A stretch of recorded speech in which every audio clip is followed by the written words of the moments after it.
The first Yu-Gi-Oh video we ever did covered old fusion monsters that didn't quite make sense when you looked at their materials, and we even did a follow-up. However, there's been one other aspect of the early Yu-Gi-Oh fusions that I've always wanted to look at. Those fusion monsters that seem weird, but actually make sense when you break down their materials and their inverse, where everything seems to be alright with the materials and the fusion itself, but there is something weird creeping behind it, whether it's the effect, the name, or a wild card. Regardless, we're looking at the weird fusion monsters from the days of old once more that make more sense than you'd expect, or make sense but can't help but have that early Yu-Gi-Oh jank behind them. And joining me is the master of confusion herself, Judgment Meter. I was just about to say that. You stole my line. You can still say it. I'm the most confused. Now, let's contact the top 10 weirdest Yu-Gi-Oh fusion monsters that actually make sense. Number 10, Flame Ghost. Flame Ghost is a good example of what a lot of these early fusions were. Konami took designs by the creator Kazuki Takahashi seemingly at random, made them fusions for the sake of variety, and gave them two arbitrary monsters to use as material that were weaker and fit with the general theming of the fusion monster, even if that theming was just having the same type or attribute. Or maybe there was more of a method to the madness, but it seemed random to me. You could tell why it felt arbitrary, since most of the early fusion monsters in the real-life card game were actually normal monsters, either in the manga, with guys like Barox, Labyrinth Tank, and most notably Flame Swordsman, or in the Dark Duel Stories games, featuring these eventual fusion monsters as normal monsters with lore implying that they're not two beings fused together, which is why I could make at least 2 videos on the weird fusions. That being said, Flame Ghost lucked out that they chose 2 materials that actually make it feel like a fusion, being a magma man mixed with a zombie corpse. You have Dissolverock, being a random normal monster that has a funny Japanese name of Magman, they just added N to the end of the word magma and it creates wordplay, and Skull Servant, who was a joke at the time, but now he's one of the most famous zombies of Yu-Gi-Oh, being a skeleton who eventually gets a major power boost with an archetype. I imagine Flame Ghost is the result of dumping the Magma Man on Skull Servant, burning and kinda melting him, even though these are supposed to be muscles, implying that the muscles somehow form from the magma being poured on bones. But maybe this is just a guy en route to becoming a Skull Servant. It's just him before all his muscles burn off. Either way, I've always enjoyed my headcanon for this one. It's the Human Torch. He looks nothing like the Human Torch. Isn't the Human Torch on fire? Yes, but Flame Ghost was on fire. Now he's not, so he can never be a part of the Fantastic Four. It is the Fantastic Four. He's the stone guy. Well, just make him Super Skrull at this point and give him all the Fantastic Four powers. His skin is the Invisible Lady. Okay, then which part of him is Mr. Fantastic? I don't know, I lost the continuity of what we were doing. Though, to reverse it back to weird, this card is technically made worse with the fusion. Dissolverock has a stat line of 900 attack, 1000 defense for a total of 1900, while Flame Ghost is 1000 attack, 800 defense for a total of 1800. Sure, you get 100 more attack points, but what if you're in defense against another Dissolverock? Which one can he hit over? You would have been better off staying with your own Dissolverock. I like the idea that original Skull Servant is so weak and useless, he makes an aspect of you actively worse if you fuse with him. That logic doesn't work anymore though, since good old Scully's a king now. Number 9, Humanoid Wormdrake. Any of the early Yu-Gi-Oh fusion monsters that originated as fusions in the manga always made sense. Simply a visual combination of 2 monsters, like Gaia the Dragon Champion being Gaia the Fierce Knight and Curse of Dragon, or Black Skull Dragon being Red Eyes Black Dragon and Summon Skull. Humanoid Wormdrake is another example. It was used by the Mime in the manga when he fused Humanoid Slime and Wormdrake. It's got the worm's general shape, but now he's slimified with Humanoid Slime's arms, and he grew wings, which I assume is from a mutation when you combine a reptilian worm with living goo. Its eyes are also cool because I can't tell if it's the green thing where the Wormdrake's eye was, eyes, or if it's the glowing angry eye shapes on the top half of its head. You kinda notice it when it's front facing. But the design is the part that makes sense. The weird thing about humanoid worm drake to me has always been its name. You would think a worm-shaped slime creature would take the slime from humanoid slime's name and be called worm drake slime or something like that. However, they take the humanoid from its name instead and call it humanoid worm drake. What is humanoid about this thing? Maybe the hands? I get that they were just taking words from both names for a fusion name, but why take the humanoid when the slime was right there? Worm plus slime equals slime worm. I don't know who I am anymore, says the worm. And that name was not a localization issue. The Japanese name for it was literally humanoid drake. It didn't even have worm in there, which is also confusing since I don't know what the drake of worm drake refers to. Feels like the worm part should have been in the name if you could only pick one. Regardless, both languages used humanoid to describe this thing. Does it really matter? No. But they have a chance to rename it to my liking when it inevitably gets retrained as Egyptian god support when they want a nostalgia grab. Come on, you know it's at least going to be Slifer support on the retrain. Number 8, Warrior of Tradition. It's Inuyasha! It's Inuyasha! It's Inuyasha! Why is she Inuyasha? Big sword wears red. Yeah, okay. It's Lady Inuyasha. As mentioned previously, many early Yu-Gi-Oh! Fusions seemed to arbitrarily pick their materials since they were not intended to be fusions when designed, and I assume Warrior of Tradition was the same since it was a normal monster in Dark Duel stories, and it fits the period when this was happening. However, Konami did something logical and made one of its materials its palette swap, Beautiful Headhuntress. Another gimmick of early Yu-Gi-Oh! Was expanding the card pool with recolored versions of other cards in different poses that would be renamed, given new stats, sometimes a new type, and Konami would just pretend it's a brand new monster. Sometimes they'd be related, but for the most part, you just had clones running around. Even Skull Servant had the Wandering Doom. Warrior of Tradition seemed like it was a recolor of Beautiful Headhuntress, so in randomly picking materials when it was made to be a fusion monster, Konami picked Headhuntress, making it seem like these palette swaps were the same monster, just Headhuntress gets a new outfit and hair color change when you fuse her with the monster Sonic made. Wait, so we got red and sword from Huntress Lady, and then what did we get from Music Lady? Her personal love of the fine arts?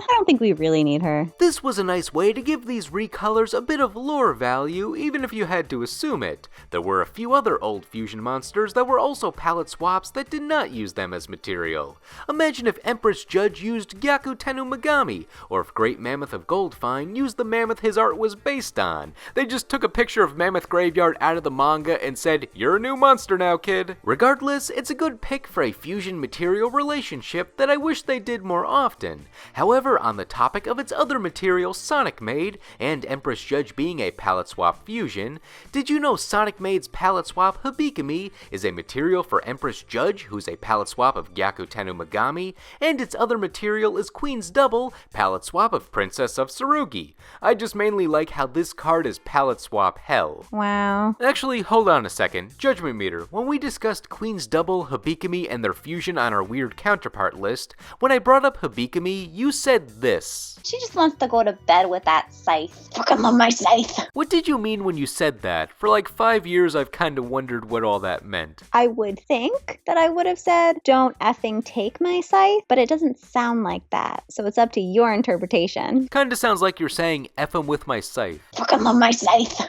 It's a possibility. Well, the mystery's still out there. Number 7, Zombie Warrior. Zombie Warrior always naturally made sense to me. Its materials are right in its name. It needs a zombie and a warrior. And once again, they chose Skull Servant as the zombie rep, which does make sense. You needed one of the skeletons in the game at the time, and he was the weakest. This fusion had low stats, so you couldn't use a monster that was too close or higher in attack. As for the warrior, it's Battle Warrior, who's iconic to me since I love the Joey vs. Bones duel. Even if I didn't see Battle Warrior disintegrate zombies with raw power, that lore is enough to sell me on him. A warrior that fights with his bare hands. I would add a comma and probably a few more exclamation points. italics and maybe some bold and underlines. Look at him. I love him. I feel like he's one of those guys that like goes back and forth on his 2 feet and like punches. Do you know what I mean? I don't know anything about fighting styles. You mean a boxing stance? Oh, boxing. It's called boxing. As for what I think happened here, I assumed fusing a skeleton with Battle Warrior just accidentally kills him, and now he's Battle Warrior but as a skeleton. Aw, he took really good care of them with all that calcium in his milk. I used that logic for a while until I noticed at one point,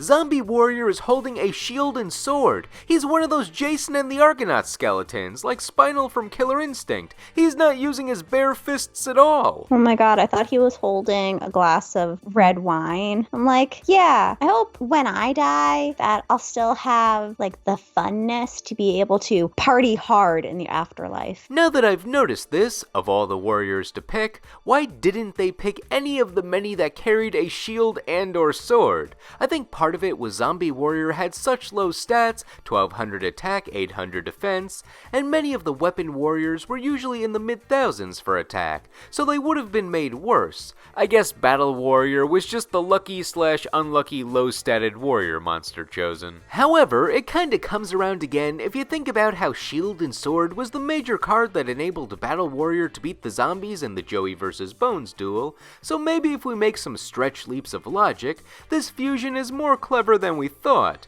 Or maybe it's just the shield and sword guy when he's dead. Nice shoulder pads. Number 6, Amphibious Bugroth. This one is similar to Warrior of Tradition, where it was a normal monster in the video games first, and one of its seemingly randomly picked materials when it was made to be a fusion is its palette swap. However, this one actually has some cool lore behind it, even if it's just my headcanon. One of Amphibious Bugroth's material is Ground Attacker Bugroth. I mean, is it on the ground? What are even these Yu-Gi-Oh backgrounds? The amphibious one is clearly supposed to be a marine robot of sorts, and the ground attacker has this lore: a surface battle robot that was once used for sea warfare, which is actually a mistranslation. It was supposed to say it doesn't work now, but it could be used in the sea, so this robot has the potential to be modified for aquatic use. And what I like about this foreshadowing on Ground Attacker is in all versions of the game, both real life and video game, Ground Attacker Bugroth premiered before the fusion as a standalone card. So, by having Amphibious Bugroth come out later gives this seemingly throwaway line about Ground Attacker a payoff, since who would have guessed that there'd be more? In Dark Duel stories, Amphibious Bugroth was just another normal monster when it debuted, with the lore of a Bugroth unit modified for underwater warfare, either implying that this is the Ground Attacker upgraded, or it's just from the same line of machines. However, with it being a fusion in the real-life card game, it made it feel like we're actually getting to see how the lowly land Bugroth gets modified to become the mighty Amphibious Bugroth. Apparently, all you had to do was fuse it with a merman, since, in typical early Yu-Gi-Oh fashion, they just picked any old water monster to fuse. I don't know why Sentinel of the Seas was picked, but at least he's purple to go with Amphibious Bugroth's color scheme. I like that merman. He looks like he would be in an old comic book. I like that it's purple and green. Those are my 2 favorite colors. I mean, not necessarily in those shades, but still. I like to think he can fit in the Bugroth to pilot it, so him just being there lets it be used underwater. What's funny is, if you wanted to make this card in the TCG, you couldn't do it through conventional means for a few years. The trio of cards were released around the same time in Japan, but internationally, only Ground Attacker was released in the second set Metal Raiders in 2002. Nice, easy, you can get it. After that though, it took 4 years for Amphibious to be released, and you could only get it via the McDonald's promotion in Kids Meals in 2006, no other releases. And you might have noticed I haven't mentioned Sentinel of the Seas release yet, because it wasn't released by the time the fusion was printed in English. You could only summon Amphibious when it came out if you had a fusion substitute, or one of those cards that cheats out a fusion, which there were a lot of to be fair. Finally, in 2008, Sentinel of the Seas got its international release, but only in the champion packs that were given out at tournaments, so people who just got their cards through what you could buy in the stores were likely never able to complete this trio of cards. and to this day, Amphibious and Sentinel have had no re-releases. That being said, no one wanted to summon this the regular method anyway since Instant Fusion was out by 2006, but still, it's funny how unobtainable it felt. Number 5. Carbonilla Warrior. A mostly naked guy with a completely armored head and a slightly less naked guy with a completely armored head make a guy who is completely armored except his exposed face. I can't tell if this makes no sense or too much sense, so I think it belongs on this list. Carbonilla Warrior once again fits with the randomly distributed fusion monsters, but Konami did a good job picking its materials since they picked two monsters that are meant to be related, M Warrior 1 and 2. This was another thing early Yu-Gi-Oh! Did. They would sometimes give a duo of monsters the same name, but put a 1 and 2 at the end of their names. If this was done, it was usually done with palette swap monsters, but there were some monsters that got the 1-2 treatment that were just related by typing. However, this was only done in the localized names, where the Japanese names were different for each monster, with one known exception to me. The M-Warriors had this 1-2 theme going on in all languages, with the Japanese names being Magnets 1 and 2, so I assume they're blue and red in reference to how a magnet's north and south poles are those colors, which is a cool concept. They're shown to be pro wrestlers on a Dino Wrestler anime card, so having them work together to fuse makes sense. As for why it's a knight in purple armor, probably just because it's a warrior they had lying around. I don't know what I thought they would look like under the masks, but it wasn't that face. Whoever made the suit of armor really wanted to make pecs prominent. It's really drawing my eye to his pecs. You know, that's something he has in common with his materials too. They all have very defined pectoral muscles. Dude, what is with these pecs? They're so shiny. There is a nice sheen to them. See? You cannot tell me that these pecs were not drawn prominently. I also like that the M-Warriors have inverted stats of each other, being 1000 attack, 500 defense, and vice versa.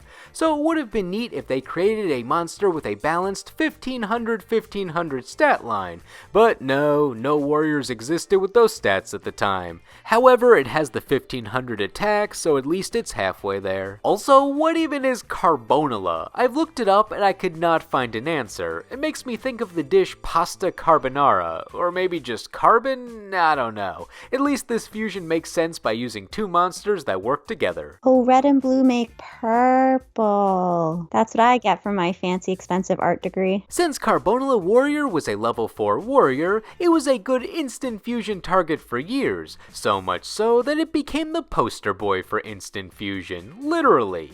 I discussed it on my 7th backstory list, but on various Live Twins cards, the M-Warriors are featured in the background broing out as either spokesmen or just online entertainers, and on a billboard on the Trouble Sunny card, you can see the Warriors are advertising instant fusion as a product now, so we've come full circle. A viewer even commented that they should retrain the M-Warriors as Live Twin support because of this, and I say, sure, why not? Or maybe just as generic fusion support with a new Carbonilla because of the instant fusion connection, but regardless, they have a clear path for a retrain now. Number 4, Dragoness the Wicked Knight. Despite being randomly chosen to be a fusion monster, Konami found two similar monsters that worked really well for Dragoness. Since it's a warrior wearing dragon armor, they just needed a warrior and a dragon, but not only did they find a fitting warrior and dragon based on design, but they picked the only monsters in the game at the time that had exactly 700 attack and 1300 defense.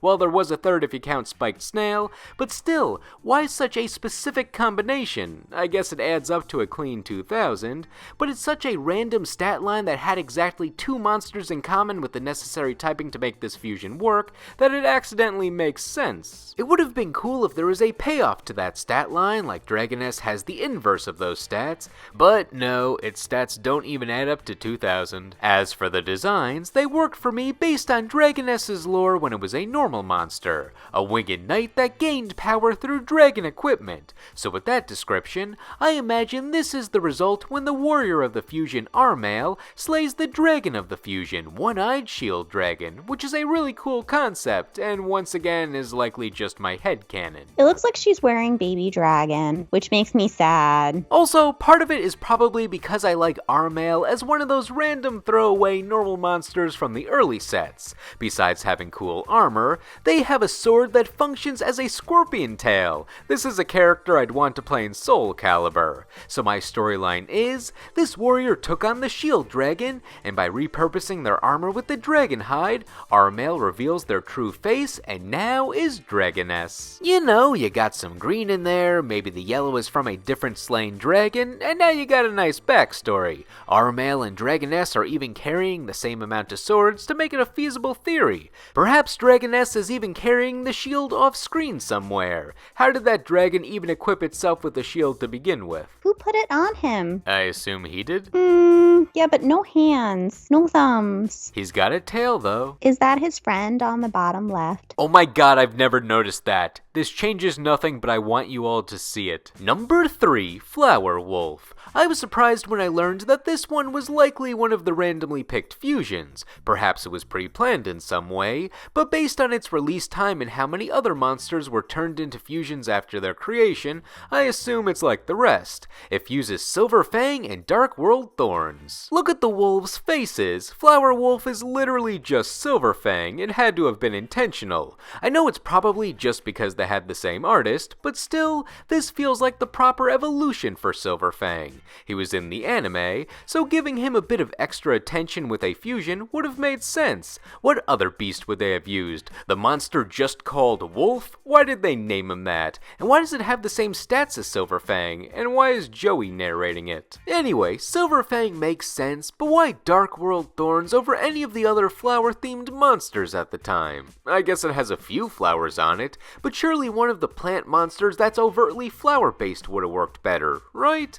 Well, looking at this reminded me of how terrifying early Yu-Gi-Oh! Plants were, like Maneater, Dark Plant, Firegrass, Rose Spectre. Modern Yu-Gi-Oh! Plants tend to be a mix of pretty and deceiving, but I feel no safety if I encountered any of these old plants. Either way, Flower Wolf was going to have one of the scary plants, so Dark World Thorns complements the color scheme at least, even if some of the other plants like Tentacle Plant or Arlone are closer to the proper purple. Why is she so attractive? Is that how she gets you?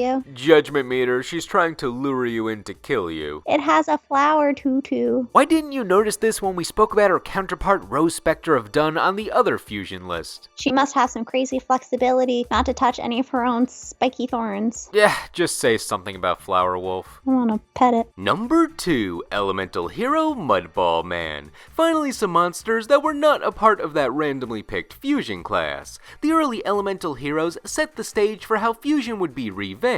They're an archetype of monsters that support each other that have many combinations to create a fusion, so you won't have to rely on just drawing 2 specific monsters. And they all came with pretty nice effects, varying in utility. Flame Wingman dealt burn damage, Steam Healer recovered life points, Mariner and Rampart Blaster could attack directly, Thunder Giant took out monsters, Wild Wingman took out back row, and many more, all pretty nice for the era. However, one of these early hero fusions did not have an effect, yet at the same time it did, making things complicated. Elemental Hero Mudball Man. This was the combination of Elemental Heroes Clayman and Bubbleman, and he's just meant to be a big defender with 3000 defense who can still hit kinda hard with 1900 attack. We were still in the era where a wall in battle had some use, so there you go. He had no other purpose, but Konami messed up when they added this line of text to his card. Must be fusion summoned and cannot be special summoned by other ways.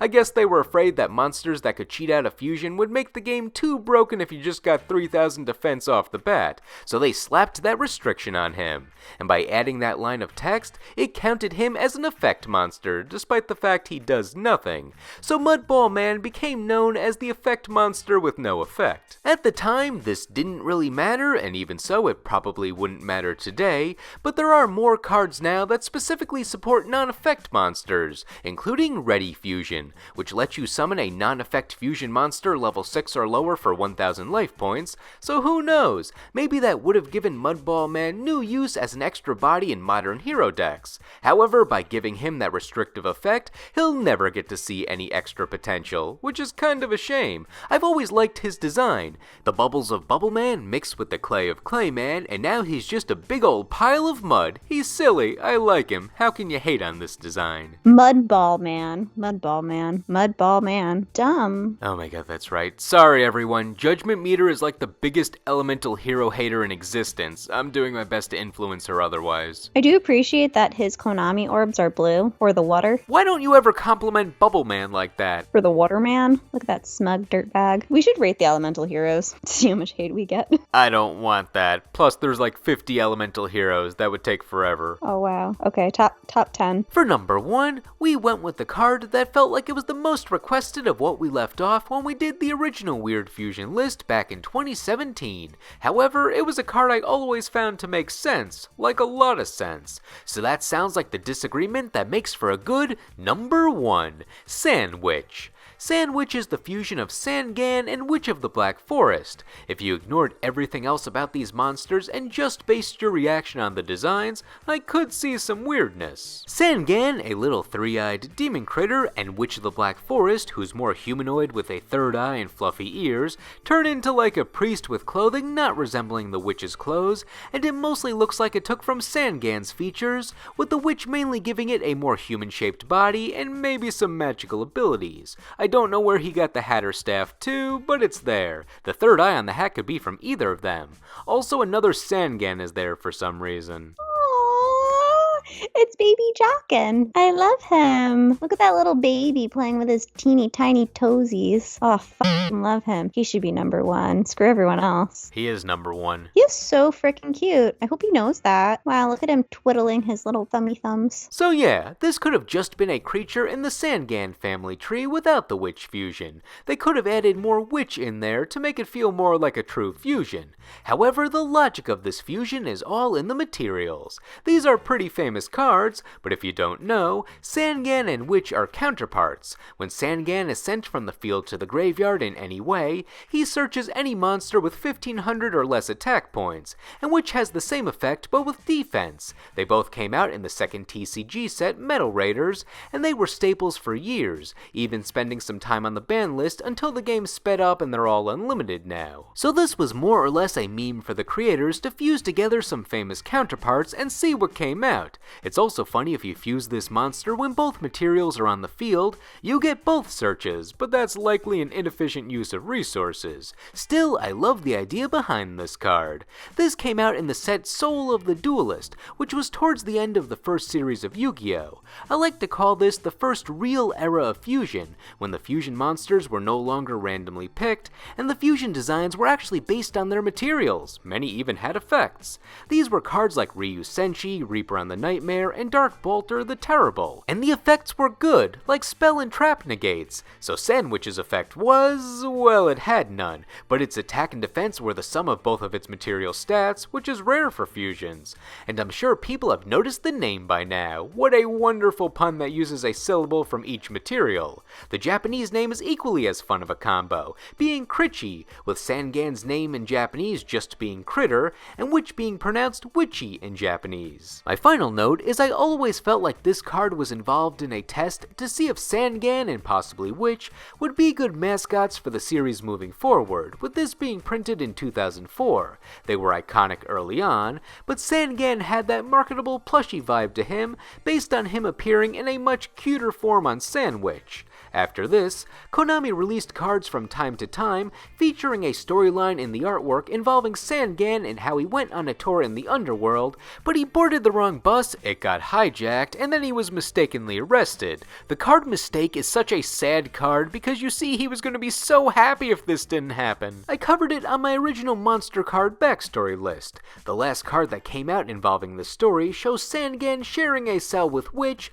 with no news on his release. Sad. Why is there no resolution? After all that, it seems like Sangan's mascot status was dropped. I think the only new Sangan I've seen in the last decade was him as an unlockable mate in Master Duel. I'm intrigued to know why he never shows up anymore. I like to think that this all comes full circle though, and the story actually ends with the Witch and Sangan fusing together in the prison to turn into Sandwich and escape their false accusations. But yeah, retrain these three, Konami. So for a design that brought up some questions and materials that gave us some answers. Sandwich is the weirdest Yu-Gi-Oh! Fusion that ain't so weird after all. Now, what did you think? Were all these fusions weirdly normal or normally weird? And what are some of your favorite early Yu-Gi-Oh! Fusions, either based on effect or design? Let us know in the comments.